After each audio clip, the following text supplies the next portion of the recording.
வீரமணியா பகுத்தறிவில் கோட்டைவிட்ட மணியா என இந்த காணொளியில் பார்ப்போமா. 23 ஏப்ரல் 22 நாள் விடுதலை ஞாயிறு மலரில் வந்த கேள்வி பதில் இது. கேள்வி: மூடநம்பிக்கையினால் உயிரிழப்புகள் தமிழ்நாட்டில் எவ்வளவோ நடந்தும். அது குறித்த செய்திகள் விடுதலை நாளிதழில் வருவதில்லையே. சே. சுந்தரம், கவுந்தம்பாடி. கி. வீரமணியாரின் பதில்: விடுதலை ஒரு முழு செய்தி ஏடாக இல்லாமல். கருத்தியல் நாளேடாக முழு அளவில் உள்ளது. உங்கள் ஆலோசனையை கவனத்தில் எடுத்து நிச்சயம் பகுத்தறிவு பரப்புதல். மூடநம்பிக்கைகளை அம்பலப்படுத்தும் செய்திகளை அதிகமாக்கிடுவோம் இனி. நன்றி. கேள்வி கேட்ட வாசகர் விடுதலையின் யோக்கியதையை புரிந்து கொண்டு ஜாடை மாடையாக நாகரீகமாக கேட்டிருக்கிறார் என சொல்லலாம். அது என்ன ஜாடை மாடை? மூடநம்பிக்கைகளை மதம் பார்த்து விமர்சிக்கிற விடுதலை பத்திரிகையின் கேடு கெட்ட யோக்கியத்தன்மையை அந்த வாசகர் சரியாக புரிந்து வைத்திருந்தமையால் இந்த கேள்வியை கேட்டிருக்கிறார். பொதுவாக கி. வீரமணி ஆசிரியராக இருக்கிற விடுதலை. மூடநம்பிக்கை குறித்த செய்திகளை தாங்கள் பகுத்தறிவாதிகள் என்பதையே மறந்து மதம் பார்த்தே வெளியிடும். விமர்சிக்கும். உண்மையில் பகுத்தறிவாதி என சொல்லிக் கொள்ளும் நபருக்கு அது அழகல்ல. அசிங்கம். ஆனாலும் அதை பற்றி கவலையே படாமல் தன் போலி பகுத்தறிவை காட்டிக் கொண்டே இருக்கிறார். ஒரு கோவிலுக்கு சென்று விபத்தில் பக்தர்கள் இறந்தால். அம்மன் சக்தி எவ்வளவு தான் என பகடி செய்கிற தீக்க பேர்வழிகள். மெக்கா உட்பட பல்வேறு சிறுபான்மையினர் வழிபாட்டு தலங்களில் கூட்ட நெரிசலில் மக்கள் சிக்கியோ. விபத்துகளிலோ மாண்டு போனால் தங்கள் பகுத்தறிவை ஆசன துவாரத்தில் ஒழித்து வைத்துவிட்டு இரங்கலே தெரிவிப்பர்கள் என்பது தானே உண்மை. பிற நேரங்களில் அதாவது பெரும்பான்மை சமூகம் இம்மாதிரி இறக்க நேரிட்டால். ஆண்டவன் சக்தியை கேள்வி கேட்பவன். சிறுபான்மை சமூகத்தவர்கள் வழிபாட்டுதலங்களில் விபத்தில் சிக்கி மரணித்தால். எந்த கேள்வியும் கேட்காமல் மௌனியாக வாய் செத்தவனாக இருப்பதை காண்கிறவனாக வாசகன் இருந்ததால் தான் விடுதலைக்கு அந்த கேள்வி அனுப்பப்பட்டுள்ளது. ஒரு பகுத்தறிவாதி என கூறிக்கொண்டு. ஆனால் பகுத்தறிவு தன்மைக்கே முற்றிலும் விரோதமாக.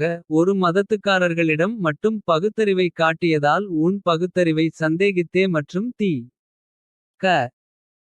பேர்வழிகளின் அயோக்கியதனத்தை புரிந்து கொண்டே தான் வாசகர். மூடநம்பிக்கையினால் உயிரிழப்புகள் தமிழ்நாட்டில் எவ்வளவோ நடந்தும். அது குறித்த செய்திகள் விடுதலை நாளிதழில் வருவதில்லையே. என கி. வீரமணியிடம் கேள்வி கேட்டிருக்கிறார். அதற்கு விடுதலை ஒரு முழு செய்தி ஏடாக இல்லாமல். கருத்தியல் நாளேடாக இருப்பதால் செய்தியை முழுமையாக வெளியிடவில்லை என்று கதைவிடுகிறார். சப்பைக்கட்டு கட்டுகிறார். எங்களுக்கு சிறுபான்மை சமூகத்தவரின் மூடநம்பிக்கையை பற்றி பேசும் தைரியமில்லை என சொல்வது தானே சரியான நாணயமான பதிலாக இருக்கும். உங்களிடம் விஜய் அரசியலில் குதித்தது பற்றி யாரும் கேள்வி கேட்கவில்லையே. பகுத்தறிவு சார்ந்த செய்தியை தானே பிரசுரிக்க சொல்வது. அதை பிரசுரிக்கவும் பத்திரிகையில் இடம் போதவில்லை. என நொண்டி சாக்கு சொன்னால் என்னையா செய்வது. ஏன் தீக்க ஆசாமிகளை நேர்மையான பகுத்தறிவாதிகளாக இருக்க சொல்கிறோம் என்பதை ஒரு உதாரணத்தின் மூலம் தருகிறோம். வறட்சி காலங்களில் அநேக தினசரிகளில் ஒரு செய்தியை பார்க்கலாம். மழை வேண்டி யாகம் என இந்து மக்களும். மழைக்கு பிராதித்து சிறப்பு ஜெபம் என கிறிஸ்தவ மக்களும். மழை வேண்டி இஸ்லாமியர்கள் சிறப்பு தொழுகை என்பது போன்ற செய்திகளை பார்க்கலாம்.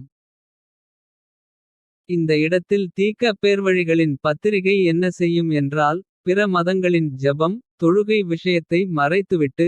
இந்து மக்களின் யாகம் என்கிற விஷயத்தை மட்டும் பொறுக்கி எடுத்து போட்டு. யாகம் நடத்தினால் மழை பெய்யுமா என பகடியாய் கேள்வி கேட்டு பகுத்தறிவை காட்டும்.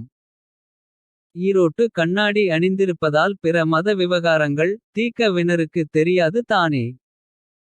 பிற மத மூடநம்பிக்கைகளை பற்றி பேச நீங்கள் அஞ்சுகிறீர்களா அல்லது தொழுகை. ஜெபம் செய்தால் மழை பெய்யும் என நம்புகிறீர்களா.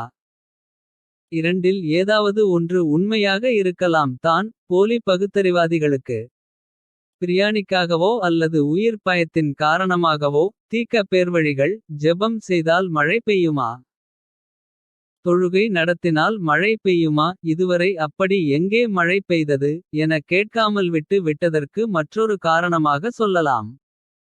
சாதாரண ஒரு சின்ன விஷயம். இந்த விஷயத்திலேயே கி. வீரமணி பகுத்தறிவில் கோட்டை விட்ட மணியாக இருக்கிறாரே. இவர் பிற விஷயத்தில் என்ன லட்சணத்துடன் இருப்பார் என்பதன் அடிப்படையில் தான். அந்த வாசகர் மேற்படி கேள்வியை கேட்டதே. இந்த கேள்வியை தங்களை திருத்திக் கொள்ள ஒரு வாய்ப்பாக தீக்க பேர்வழிகள் பயன்படுத்தி கொண்டு திருந்துவார்களா. ஒழுங்கான பகுத்தறிவை காட்ட திராணி இல்லையென்றால். பகுத்தறிவாதி என்கிற கித்தாய்ப்பு மட்டுமெதற்கு எனக் கேட்டால். அதிலென்ன பிழை இருக்க முடியும். இன்றைக்கு பகுத்தறிவு பத்திரிகை என சொல்லி கொள்கிற விடுதலையைத் தவிர. அநேக பத்திரிகைகளில் அடிக்கடி காணக்கூடிய செய்தி. கிறிஸ்தவர்கள் தங்கள் வீடுகளில் பிணத்தை வைத்து கொண்டு. பாதிரியாரை வைத்து ஜெபம் செய்தால். கிறிஸ்துவைப் போல் மூன்றாம் நாளில் பிணம் உயிர்த்தெழும் என்று நம்பும் இம்மாலய மூடநம்பிக்கையுடன் இருப்பது. அவ்வப்போது ஒரு செய்தி இவ்வாறாக வந்து கொண்டு தான் இருக்கிறது. அடக்க ஒடுக்கமான பகுத்தறிவுக்கு சொந்தக்காரர்களான. விடுதலை பத்திரிகை பேர்வழிகளின் பத்திரிகை இதனை பிரசுரித்ததில்லை. கேட்டால் பிரசுரிக்க பத்திரிகையில் இடம் போதாவில்லை. அறிவு மோசடிக்காரன் என்னென்ன கதை சொல்கிறான். பாலியல் வன்கொடுமை செய்கிற பாதிரியார்களையே கண்டு கொள்ளாமல். அந்த விஷயத்திலும் மதம் பார்க்கிறவன் மூடநம்பிக்கை விஷயத்தில் மட்டும் நேர்மையாகவா கண்டித்து செயலாற்றப் போகிறான். பகுத்தறிவாதி நாத்திகவாதி என சொல்வதும். அவ்வாறாக வாழ்வதும் உண்மையிலேயே பெருமைக்குரிய விஷயம் தான். ஆனால் தீக்க பேர்வழிகளின் பிறவிக்குணமான. எந்த குற்ற நிகழ்வையும் மதம் பார்த்தே கண்டிப்பது. என்கிற பித்தலாட்டம் நிரம்பிய பகுத்தறிவால் என்ன பெருமை. சொந்த புத்தி வேண்டாம். ஈ. ராமசாமி புத்தி போதும். என சொல்கிற அவ்வாறான மானக்கேடான பகுத்தறிவாதியாக இருப்பதற்கு. நீங்கள் பகுத்தறிவாதியாகவே ஆகாமல் இருக்கலாம். அதனால் பெரிய பாதிப்பேற்படாது. நாம் தீக்க ஆசாமிகளை போய் சொல்லவில்லை. ஏமாற்று வேலை செய்ய சொல்லவில்லை. மெய்மான பகுத்தறிவுக்காரனாக தான் இரு என்கிறோம். ஆனால் அதற்கு அவர்களுக்கு வலிக்கிறது என்றால் நாமென்ன செய்ய முடியும்.